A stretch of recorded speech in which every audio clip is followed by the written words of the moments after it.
Happy Wednesday, everybody. Hopefully, you're having a great Mittwoch. My German is really, really rusty.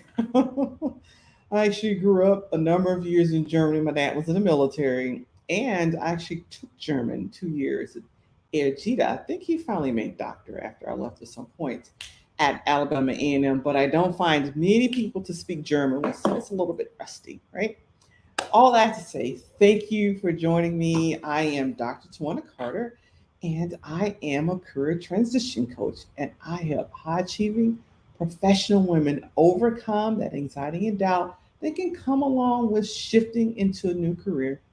And I do that by helping them to recognize and communicate their unique value and by instilling a deep sense of belief in their own strengths and abilities so that they can confidently and courageously create success on their own terms and pursue a path of purpose that is meaningful to them. So if you are joining in today, thank you, thank you, thank you. You know that I am talking about 5 steps that I use to break through social anxiety. I know a lot of people don't think I have social anxiety because, well, I'm doing this. If you knew me more personally, you know I have those moments when I'm just by myself. Just, I'm an introvert and I also have social anxiety, but that social anxiety really wreaked havoc the first few decades of my career. And so I'm just going to talk a little bit about what helped me to get through it, right?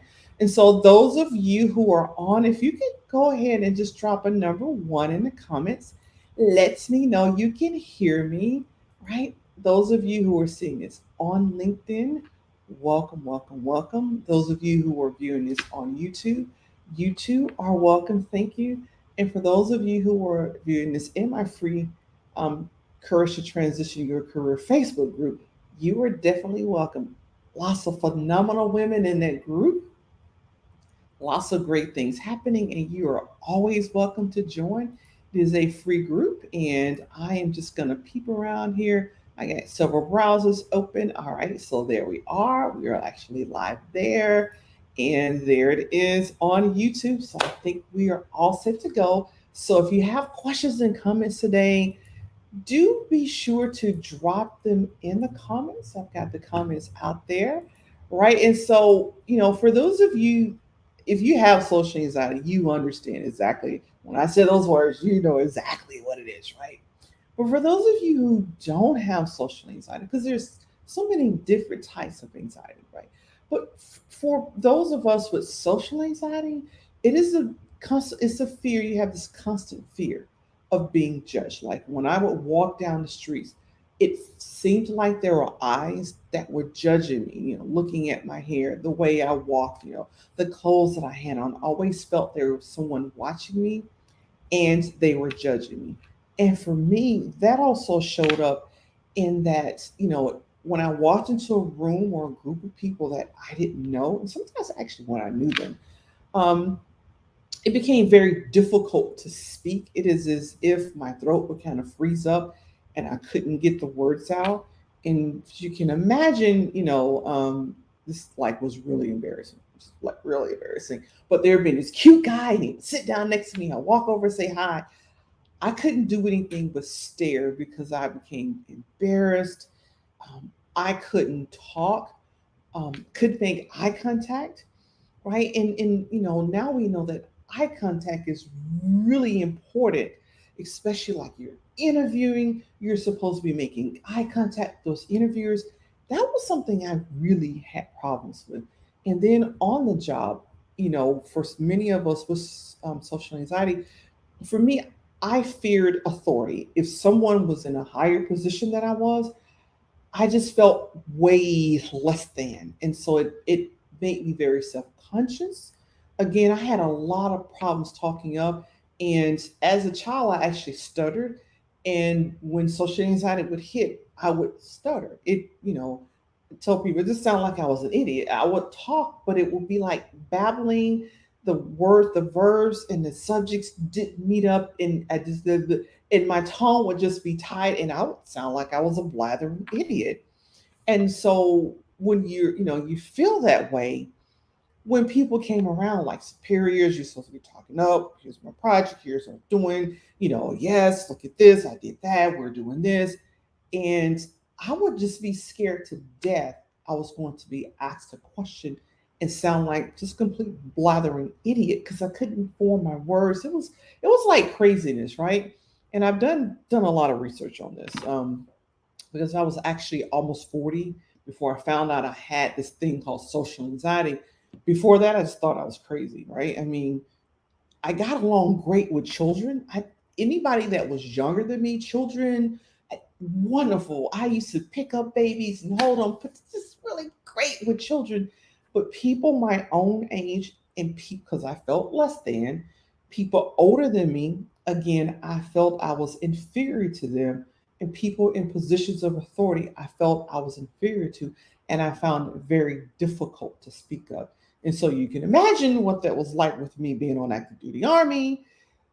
Yeah, that did not, the two did not mesh well. And I just felt like I was a failure. I didn't know it was social anxiety. I didn't know why I feared speaking up. I feared being wrong. Someone's going to call me out and say, "You're wrong. You're an idiot. That's wrong." So it was really tough. It was tough to be in a competitive environment. I'm not a competitive person. Now, I will compete with myself, but I don't like to compete with people around me. And why would I? Because I just felt they were all better than me anyway. So, for those of you out there, anybody out there have social anxiety, kind of know where I'm coming from? It was tough. I have to say, it was really tough, right? Because at the time, I also didn't know I was an introvert. I just wanted to be like the people who walked into a room and they just fill the room up with their energy and they would easily speak to people. I wanted to be that person and I never would. So I didn't like myself. I didn't like myself. I spent the first 30 some almost 40 years wanting to be someone else because, I felt like it being an introvert. I want to be alone sometimes, but then there was those times I wanted to be in a group and I wanted to like speak to people and laugh and play and do whatever else. But it's tough to do that when you have social anxiety. Now, some folks don't even want to go out. Now, there is some agoraphobia in there for the folks who don't want to go out. But oftentimes with social anxiety, you're afraid to go to a supermarket. I've run into folks afraid to go to a soccer game. I didn't like amusement parks, right? Didn't, and my kids went, so I couldn't send my kids without me. So I kind of pushed through and forced myself to go, but I was miserable because you go to the amusement park, there's like thousands of people, and it felt like all those little eyes watching me, right? So that's some of what people can experience when they have social anxiety. And it's humiliating, and sometimes folks think they're helping you out by drawing attention to you, like, hey, speak out, we want to know what you think and all that. And you're sitting in the chair going, oh my God, all these eyes are on me. They're expecting me to say something. I'm gonna sit here look like an idiot because I'm scared to death to say something. This is bad. And you just want to fold up in the hole, open in the floor, and you just crawl through the hole, right?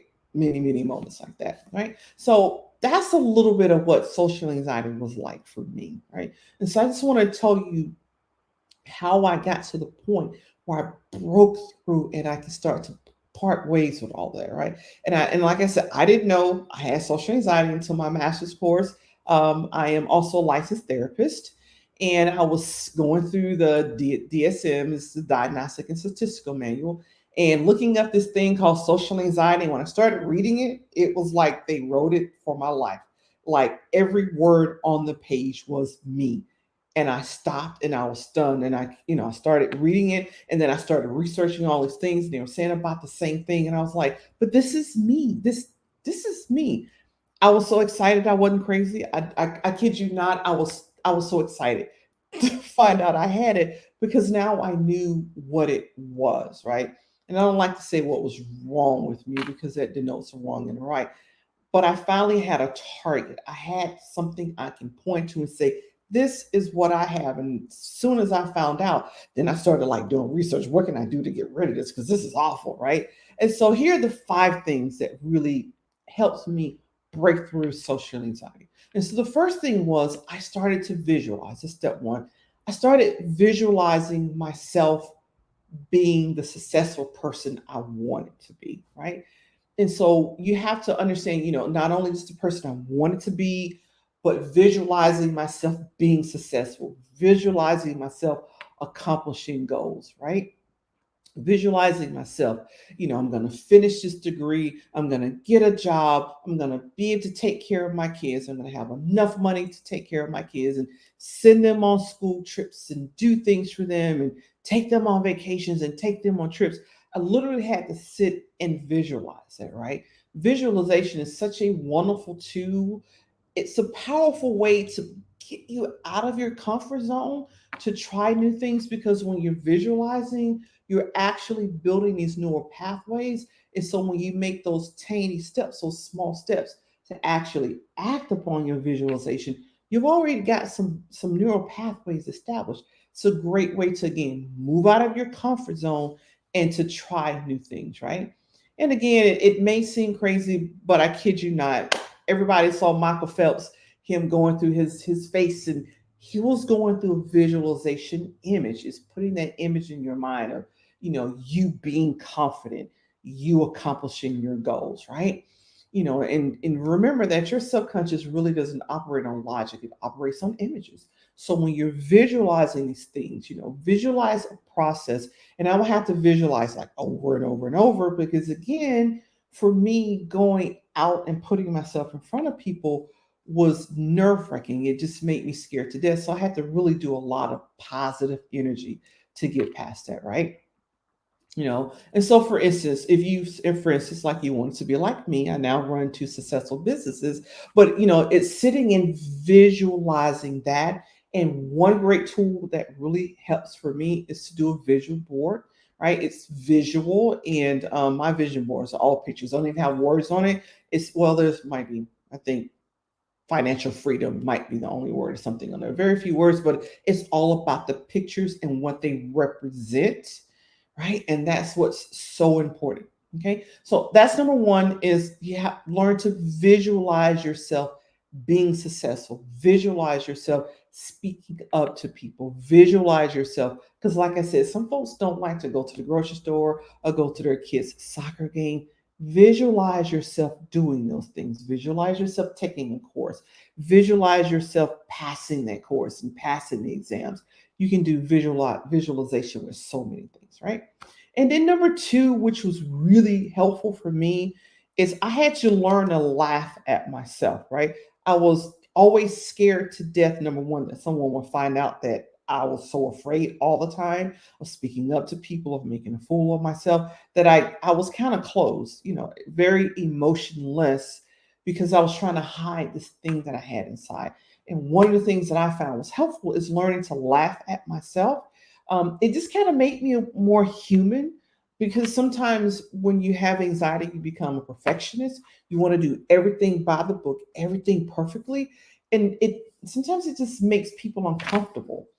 And so, and of course, when you are a perfectionist, and this kind of helped me get over this as well, is sometimes you can make the people around you miserable. You're thinking, you know why you're being perfectionist. You don't want to make a mistake that's going to make you look silly in front of people, and so you try to do everything perfect, but you come off sometimes as this, people interpret that as higher, mightier than thou, you're conceited, or you think you're better than everybody else. And it's just so far from the truth.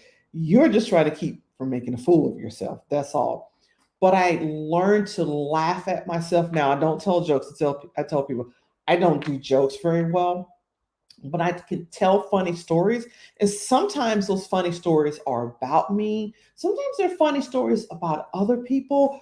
But humor really being, humor really helps you to just, everybody likes to laugh. And not only that, I found out later on, but when we laugh, it just secretes these different chemicals and it makes you feel good, right? And it also helps to reduce stress. And I wasn't always as worried about what people thought about me when I was laughing at myself, because, and one of the big things about laughing at yourself is, you're, again, when you have social anxiety, terrified of making a mistake.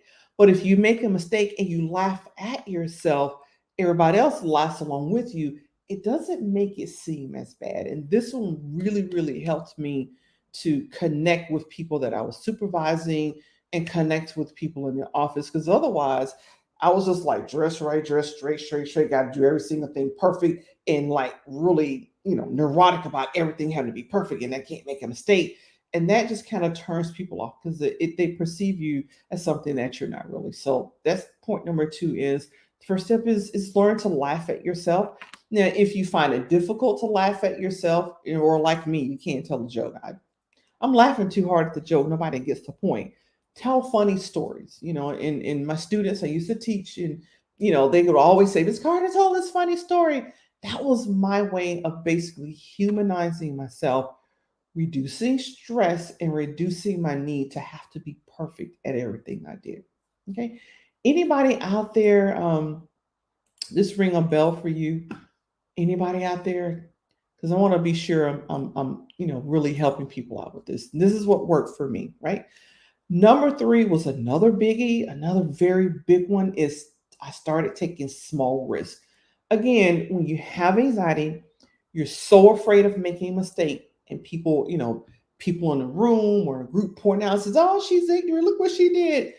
So you don't take risk. You want to know everything. You want to have it all plotted out ahead of time. You want to know exactly what you're supposed to do because you want to know exactly how it's going to work. So you tend not to be risk takers. And to get ahead in life, you gotta be able to take some risks.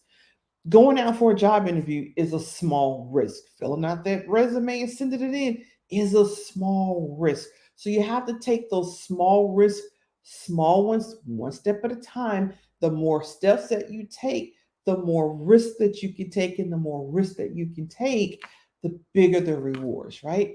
You know, by the time I was 35, I had started to see anxiety as an adversary. I was like, I started to challenge it by taking risks. Now, I really get make my sister upset because I do risk, I don't do like crazy, crazy things, but maybe crazy things. And it just drives her like, why are you taking risks like this? Because it feels good. I spent 30 something years being scared to death to take risks, right? And I love it. And you can take risks by doing small things. Here's what happens when you have anxiety, we tend to be less apt to ask people for help. And so maybe that's where your risk taking starts.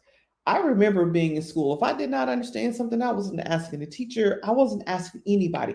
I would be confused and just going back and forth, turning my mind over and over to figure it out. If I didn't know something on the job, I didn't ask people. I wouldn't ask for help. I didn't want anybody to know I didn't know. So for sometimes taking those small risks is if you don't know something, ask a question. That's a small risk. A risk doesn't have to be like going bungee jumping. I want to, but I've not worked up my nerves to do that yet. I do some other kind of sort of crazy stuff. I hadn't done bungee jumping yet. We'll we'll think about that one, right? But so you don't have to do bungee jumping. For you, asking someone for help may be a small risk, right? You know, Walking in and saying hi. Again, my big thing with social anxiety is I would not meet people eye to eye, right? And so how I started to change that is I didn't necessarily meet their eyes, but I would like look at this part here between their eyes. No one can tell if you're not looking in someone's eyes. Sometimes I look at hairlines, right? Because that's the vicinity of the eye. It is a risk, right? So start there, looking somewhere else, like not quite at their eyes. That's a small risk, but then start meeting people in their eyes and just saying hi. That really helped me to process that people that I didn't know were not a danger to me, because that's part of what social anxiety is. Anybody that is a stranger to me, or that again that I perceived being in a higher position, was a danger to me. I was going to look stupid. Learning to meet people in the eyes, to smile and say hi, was like a huge step, but I worked my way up to it. And I was finally able to do it. So whatever small risk taking is for you, that's what you do. It's not what risk taking is for someone else. Because trying to take risks based on what other people say you should do just makes you miserable and kind of, makes you withdraw inside more. So you don't want to do that, right? You want to take the risks that are small, but the stuff that you want to do.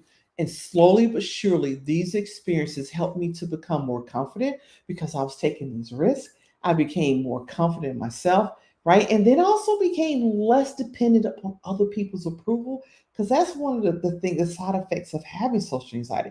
I was a people pleaser, OMG, a huge people pleaser, always trying to get people's approval and trying to find my worth in their approval of me, which never worked, but it's just a vicious cycle, right? And so I was able to just to feel more comfortable around people because my confidence had increased and I was okay with me. All right. So if you're keeping up, I'm on number four.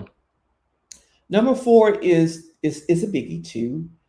Become committed to doing something tough enough that it scares you, right? Whatever that thing is for you, what scares you? Because I cannot tell you how many events that I would actually spend money and I would buy the ticket because I'm gonna go here. I'm gonna go. I'm going. I'm going to this event. Then the day would come, the event day would come. I would even get dressed. I would get in my car. I would drive to the event. I would look over at the event, drive past the event, do a U-turn, a drive all around the block, and go back home. That was me having spent money on the tickets because again, when you have social anxiety, you don't necessarily want to go out in front of people like that. So maybe for you, the thing that scares you is to buy a ticket, or better yet, the big thing for me was going to a restaurant by myself. In college, you would have never ever caught me doing that, but that became my tough thing to do: go into a restaurant and have a meal by myself, right? That was my thing, right? And it can be a tough thing now. Another example, again, I'm a licensed therapist, and it was like, oh, you need to get your license, open up your private practice. I said, yeah, I should do that because everybody else is doing it. Well, it took me 3 years. I was too afraid to apply for the licensure. I took the step, the thing that scared me, and I ordered, I paid for the application and it came. And when I opened up the pack, the application I thought was this thick, scared the daylights out of me. I put it up and wouldn't fill it out for 2 years. For 2 years, I would look at it every so often. I was like, I can't do this. This is way too much. Put it up. And then finally, I took enough small risks and I was like, that's it. Everyone else is getting their license. I can get mine too. So I pulled out this application. It's like, if everybody else did this application and the application is this thick, I can do it too. Started going through the stack of papers and come to find out the application was like 5 pages or so long. What I was afraid of was a code of ethics. I let it, again, mindset, I let it psych me out. For 2 years, the application was too thick for me to complete. Application 5 pages, code of ethics is everything else. And I was like, oh my gosh, I just wasted 3 years to do this. But I stepped out, right? And I did it. So now I am a licensed therapist.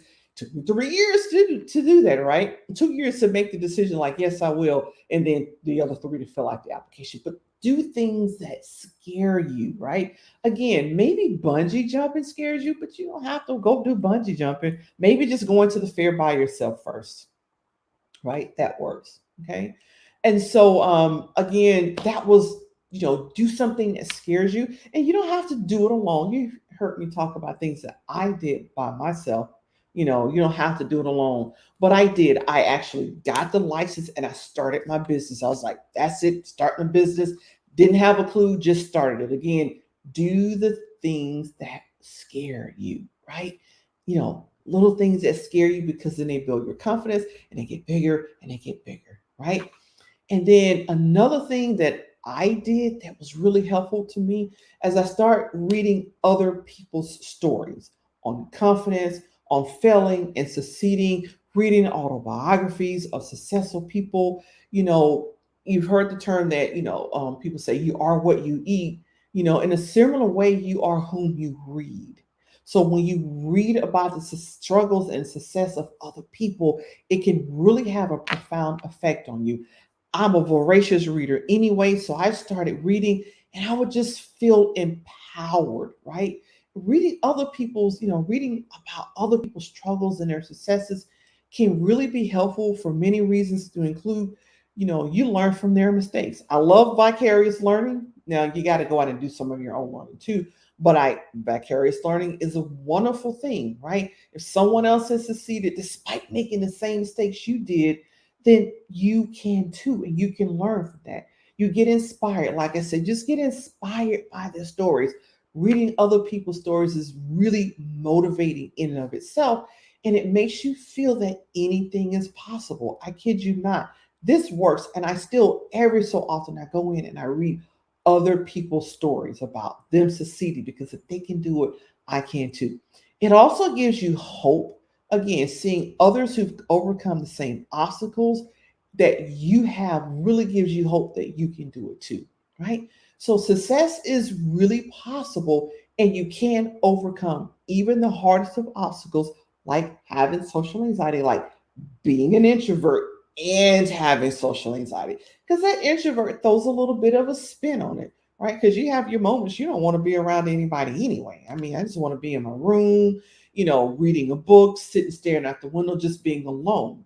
And it can get you caught up, because as an extrovert you feel that way anyway, and so the social anxiety compounds that, because when you do want to be with people, you're afraid to communicate, afraid to speak up. So these are the 5 steps that I use. It's not a shortcut, but it's doing the work. You got to be committed to doing the work, not a shortcut, not a magic pill. There's not one way, as you can see, to do it, but these are the steps that I was able to use to break through social anxiety, right? And you want to know the biggest success is this: I am doing this, right?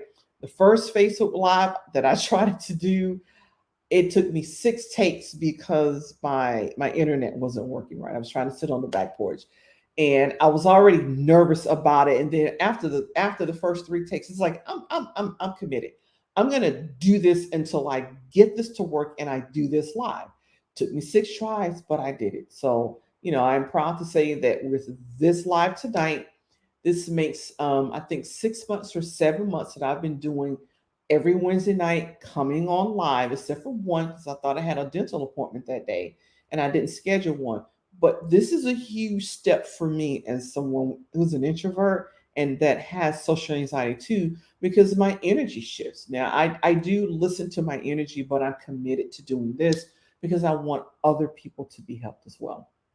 All right. So if you're listening to this and you understand what it is to have social anxiety, or whichever anxiety you have, especially if you're an introvert, that social anxiety and that introvert is a very special combination together.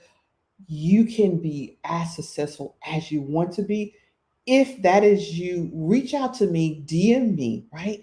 DM me on Facebook, on Twitter, on YouTube, on LinkedIn. DM me for a free consultation. I do that. Let me show you how to get through having anxiety so you can be as successful as you want to, whether that's getting that master's degree or getting another job. And as something as simple as being able to date, right? Being able to speak to the person that you like when they speak to you, rather than being like me, shutting down like a clam and just sitting there like deer caught in headlights. Let me help you get through that, right? That's what I'm here for. Thank you again for joining. Those of you who see this on the replay, drop hashtag replay in the comments. Those of you who caught it live, you can drop hashtag live, and I will see you same time, as I said, same bad time next week, right here. I will be here. I will take off though. I'll be on vacation in Hawaii. I might try to do a couple of lives from Hawaii. We'll see how that goes, right? Take care, everyone. Good night.